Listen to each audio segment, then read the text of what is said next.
Hi, I'm Mason, and this is Cara, and we are the hosts of Expert Secrets Revealed Conversations in Health and Fitness. It's also known as the ESR show, sponsored by Syntrax Nutrition, and it's a show built around exceptional people and ideas that educate, entertain, and inspire. Yeah. And today's guest is one I've been looking forward to having on for a long time.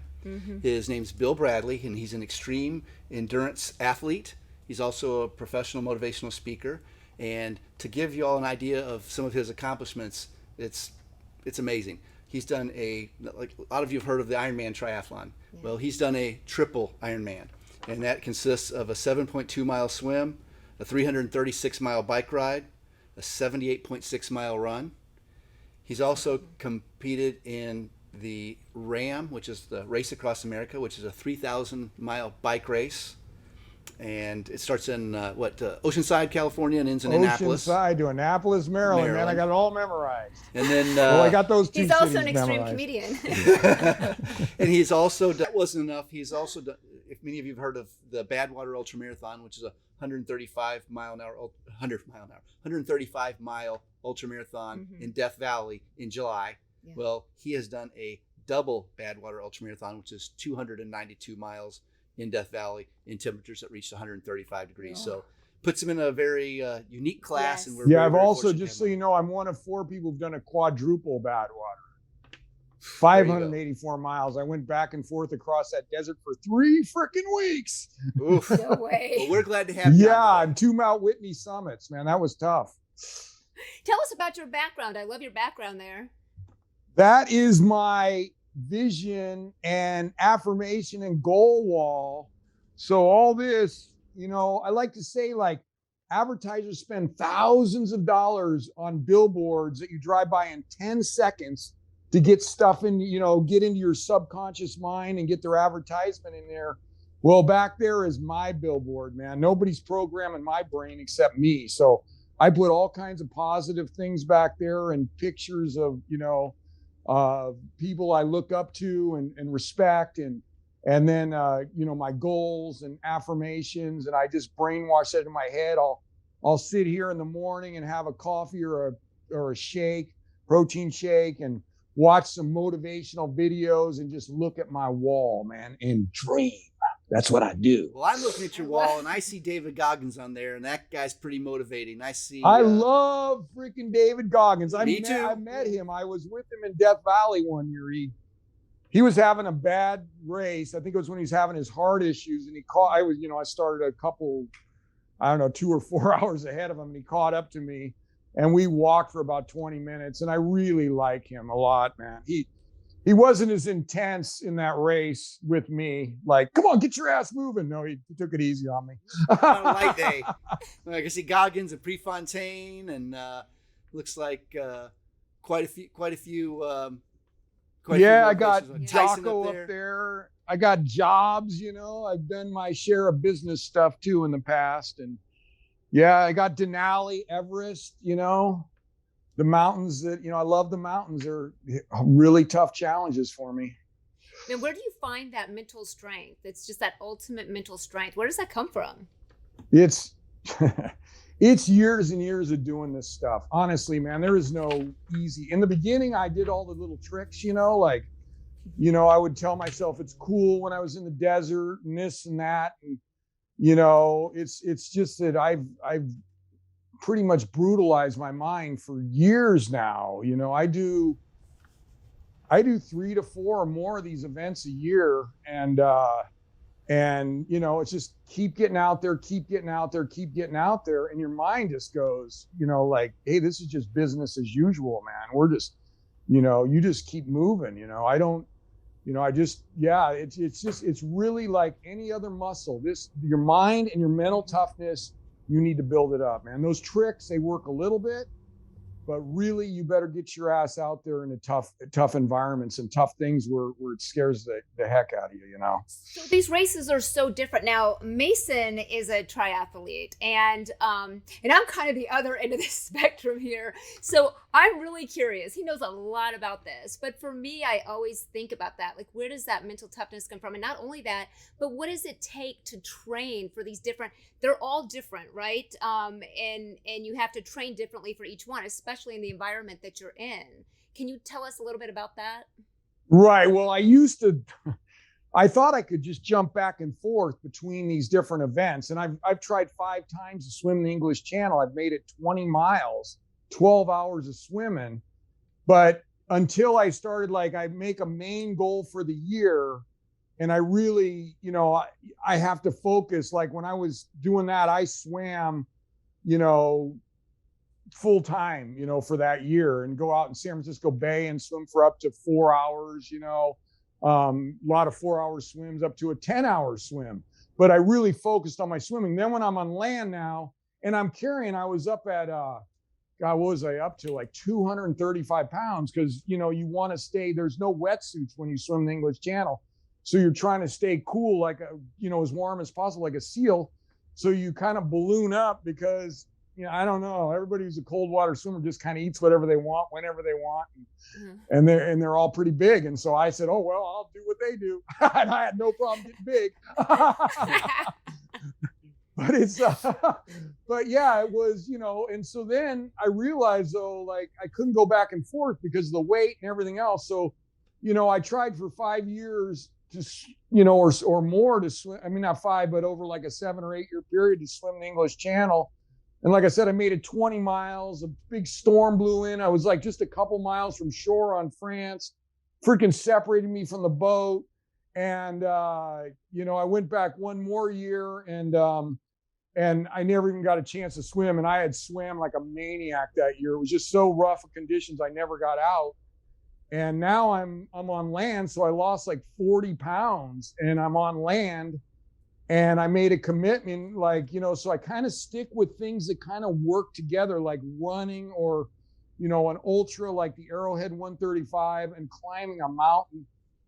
Somewhat they work together, climbing Denali up in Alaska, So I'm trying to work them together because I realize I'm not good enough to switch back and forth on these really extreme things.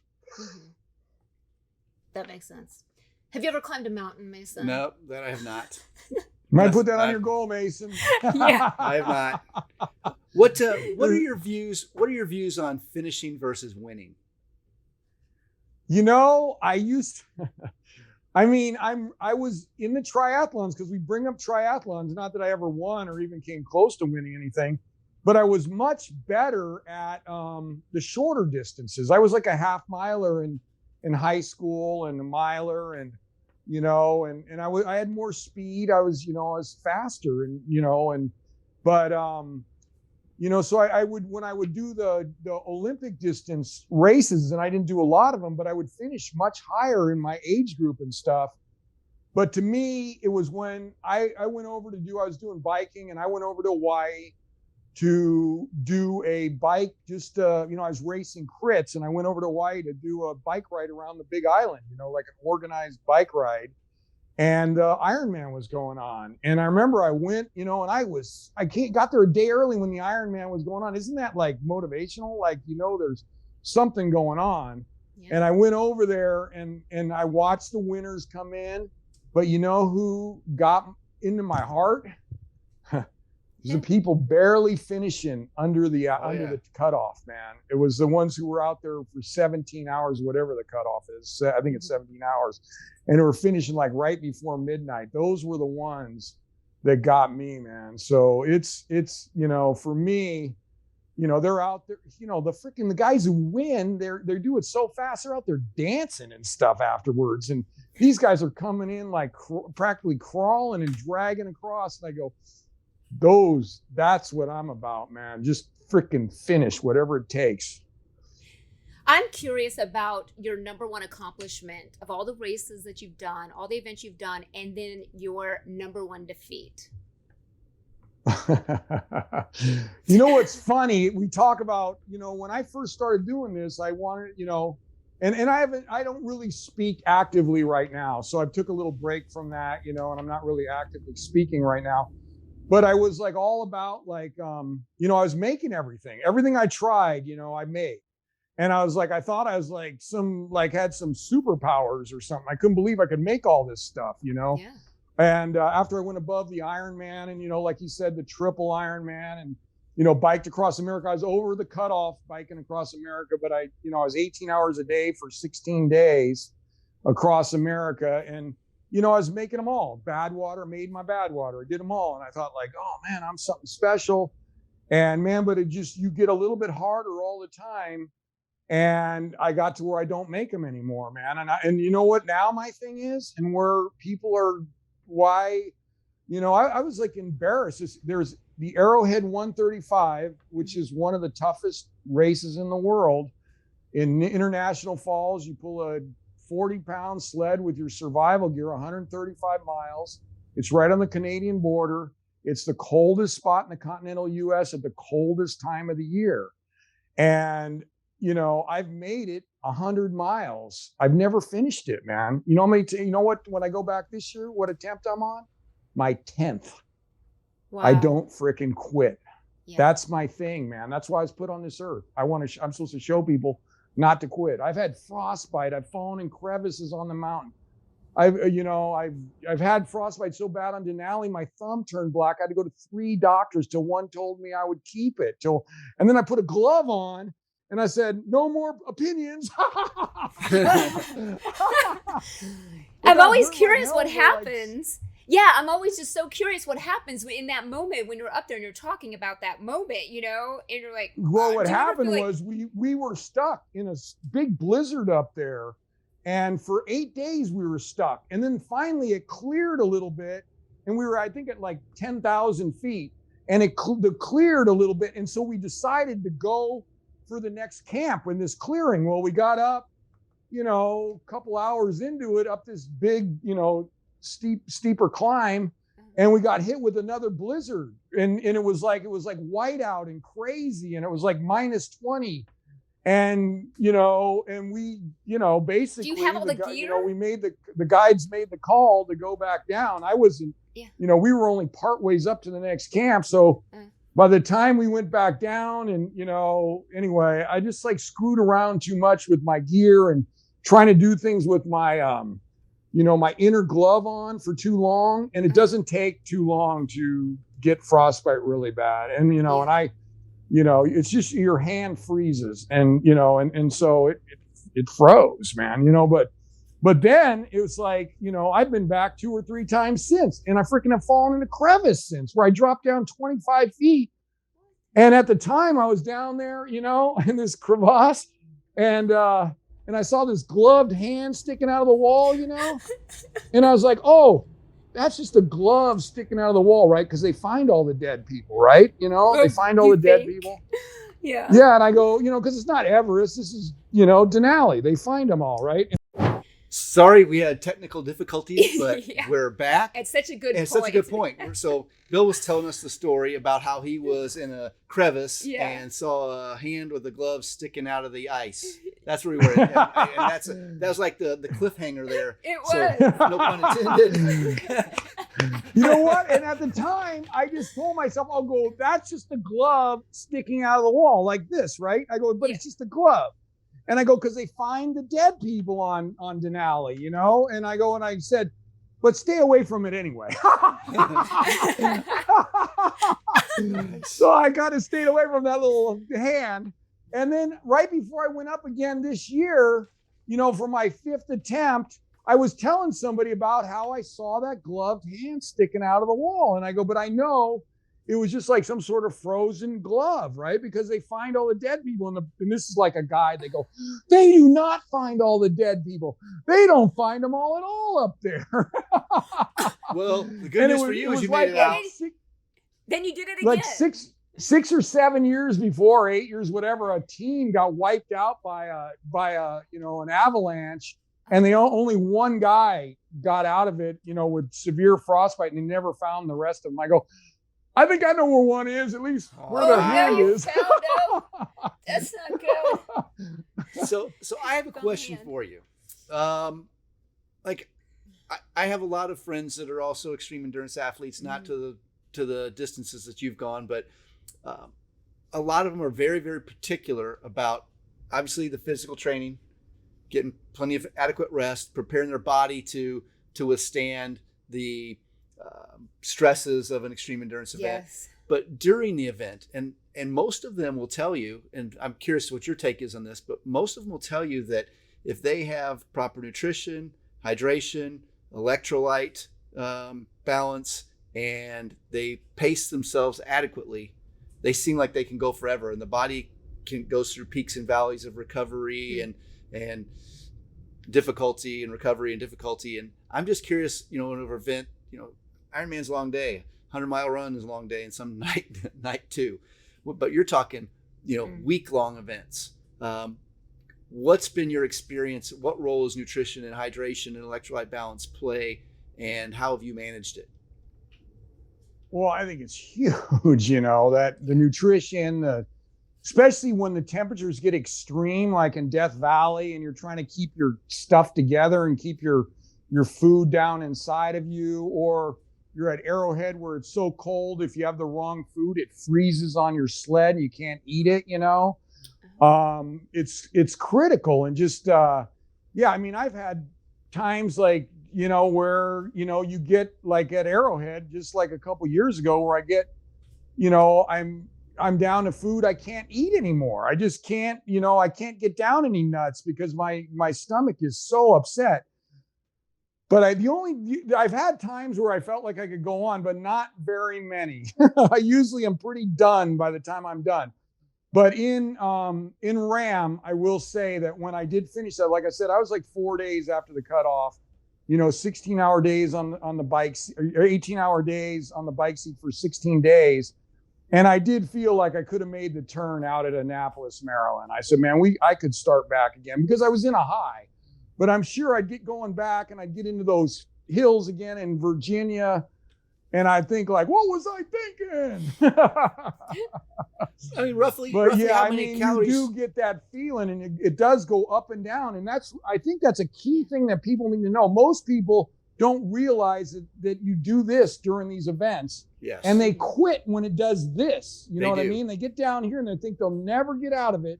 And you just got to keep plugging along, and you'll come out eventually and start feeling better. It's amazing how the body recovers. Good point. I mean, roughly, do you have any idea? That one of the secrets I'd ask you, because I want to know. Yeah. I mean, how many fluid ounces of fluid are you taking in per hour? How many calories per hour seems to work for you? What percentage protein versus carbohydrate? I mean, I'm fishing for secrets. Like I'm fishing for secrets here because I've never done anything. All right, so let me tell you. That's a strong question. I know. Let me tell. I'm telling you, I've had so many goos. When I did a half Ironman, I think I did 45 goos back in the day. Wow. I'm burned out on all that stuff. The regular, the fancy foods or whatever that are. I still do them in a pinch.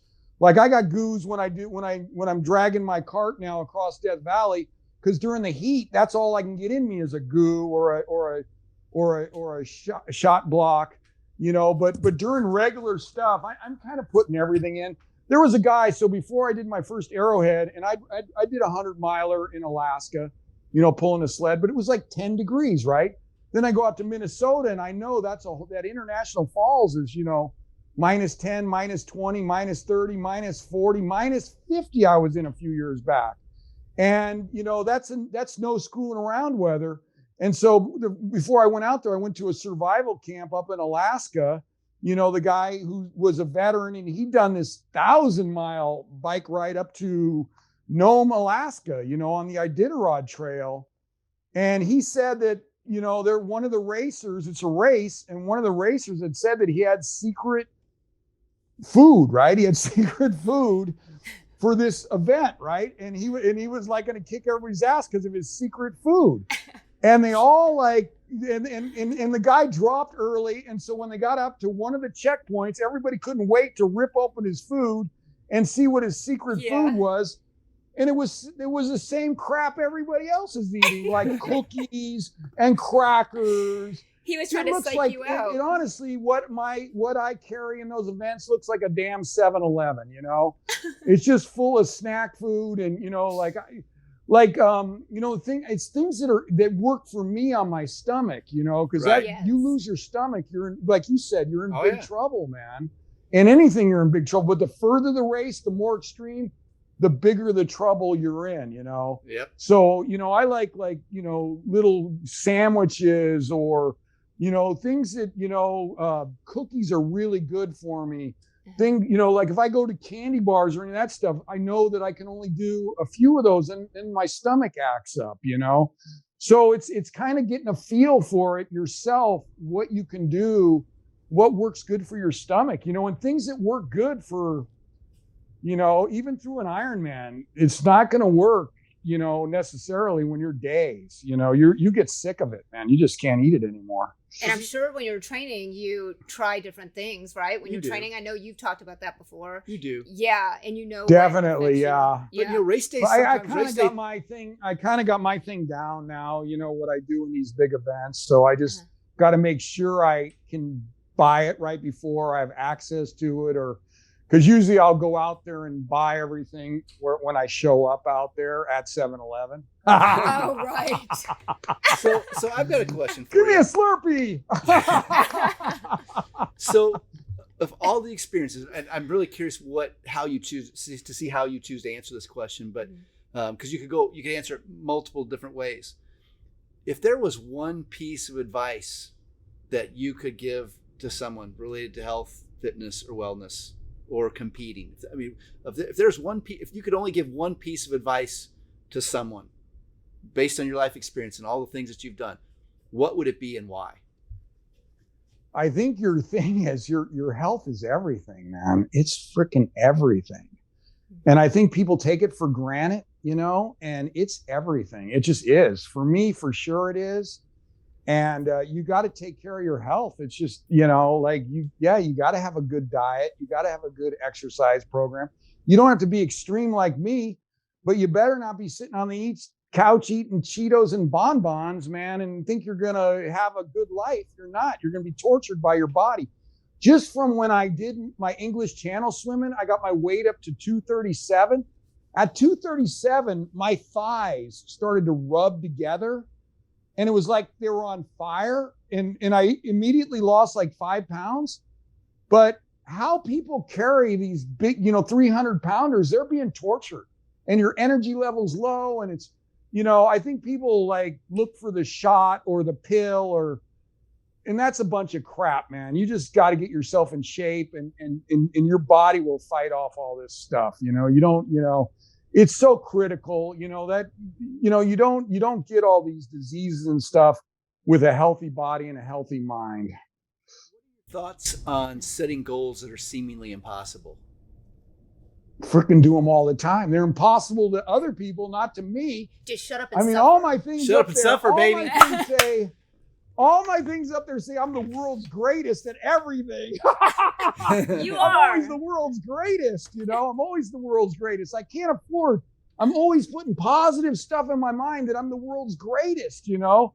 It's like, you know, other people can say whatever, but me, I'm just brainwashing my head that I'm the world's greatest.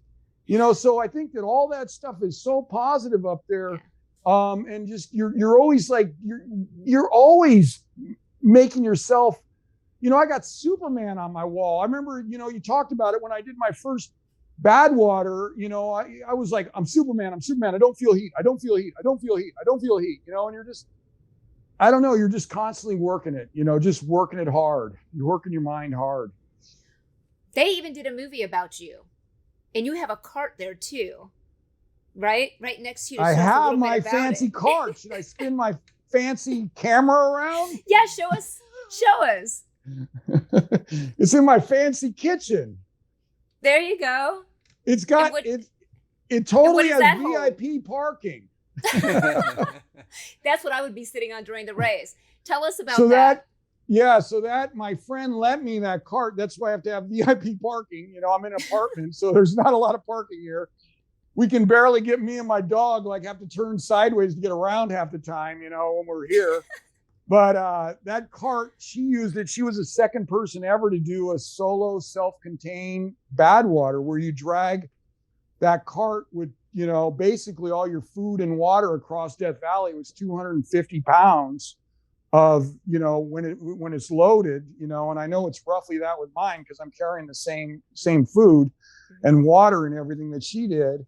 And anyway, this year I got out there to try it because I've done everything else out there. I've done a solo, I've done 2 solos in the race. I did a double and I did a quadruple. Like I said, one of 4 people who've ever done a quadruple, 584 miles, 3 weeks going back and forth across Death Valley with 2 Mount Whitney summit. It's like, okay, what's the last big challenge that I can do out there is pulling this freaking cart. It's called a solo self-contained with all your water, ice, and food. And you can't get in the van to cool off like you can in a regular race. You can only cool off by getting under something naturey like a freaking cactus or some crap. Cactus. And so I go out there last year for my first attempt at this, and I'm going like, I've never failed at anything in the desert ever, man. I've made them all. And I'm like, oh yeah, man, this will be just like, just like the quad, just getting my momentum, I'll get my rhythm, I'll get my this. Well, when I did my quad, it was only like 110 to 112 for the whole 3 weeks that I was out there. And then in the sun, that's like, probably 120 something, Well, when I did this, all of a sudden we're heading for Death Valley and there's all these warnings that like one of the hottest weekends ever on earth is coming up. And part of me like is scared. S-H-I-T less, man. I don't know if I can cuss, but I sure can spell good. And, and I'm like scared, I'm going like, oh my God, these temperatures are insane, right? Yeah. And then the other part of me goes, man, I wonder if I could do it though, man. Wouldn't that be badass if I could do it, because I always love these challenges, and so we go out there and we start and, and the first thing you notice it's different from a solo bad water is when you take a break, like after 3 or 4 hours, you sit in the van with the air conditioning going as long as the van's not moving. And that's part of the rules. And your crew's putting ice, giving you ice and all this stuff. And you're cooling yourself down. And my buddy goes to me and he's done he attempted also a solo self-contained. And he goes, hey, Bill, there's a great place to take a break up ahead. And I'm like, okay, yeah, great. And you know what it is? You sit down in a freaking ditch and you get your feet. So he goes, hey, at least your legs are in the shade. And it's like the sun is just beating on you. It's been beating on you for like 3 hours and it keeps. And so anyway, so I take that little break and the sun just keeps beating on me and it's getting hotter and hotter and hotter.